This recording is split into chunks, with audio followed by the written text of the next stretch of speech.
As the 60s came to an end, the excitement of a growing college gave way to a growing national divide over the Vietnam War. At that time, Stony Brook and Suffolk kind of, I guess, had protests together. There were people that from Stony Brook who would come over here, we would go over there and kind of support each other.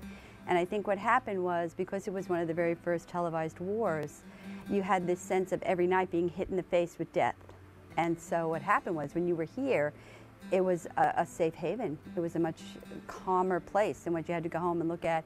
And even from Sachem High School, having friends that had already died, you know, there were a lot of people, a lot of death surrounding us and being hit with it. And it just, this was a very good place to be. You felt very kind of safe.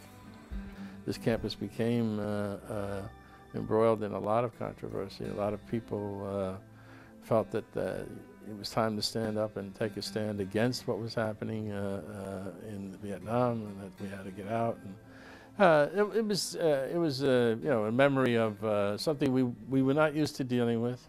Off and on, for almost a week, you had students coming together, demanding to be heard. We used to sit down. I myself sat down with several student groups up in the administration building, listened to their demands, listened to their protests, etc. You had people who struck, in effect, wouldn't go to class, from faculty who said they would not teach classes. The war was a constant factor.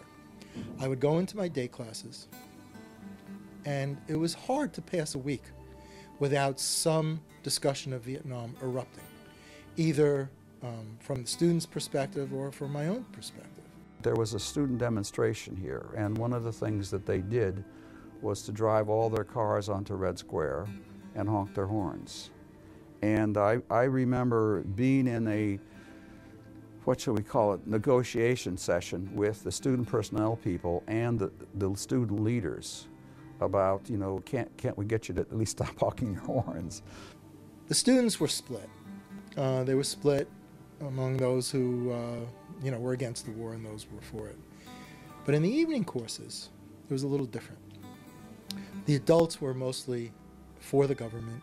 They were World War II people.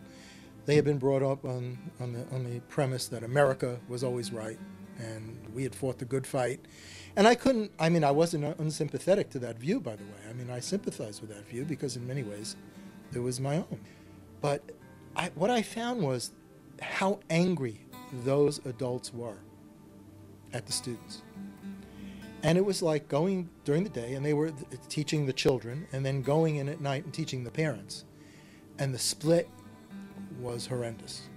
The anger generated by the protesting, the long hair, the peace signs, the activism, was a kind of fury that I still can't get over. The police were actually assembled outside of the administration building, behind the administration building. They had quite a few police officers in riot gear, and they were going to move in if these people didn't move out. So fortunately, it didn't come to that. The student demonstration was really not violent. They just wanted to be heard. And I think once the administration understood that, then, you know, they acted appropriately.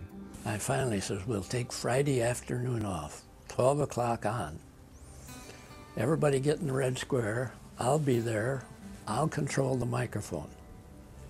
And everybody can talk and talk and talk. And they talked till 5 o'clock that night. And they were happy.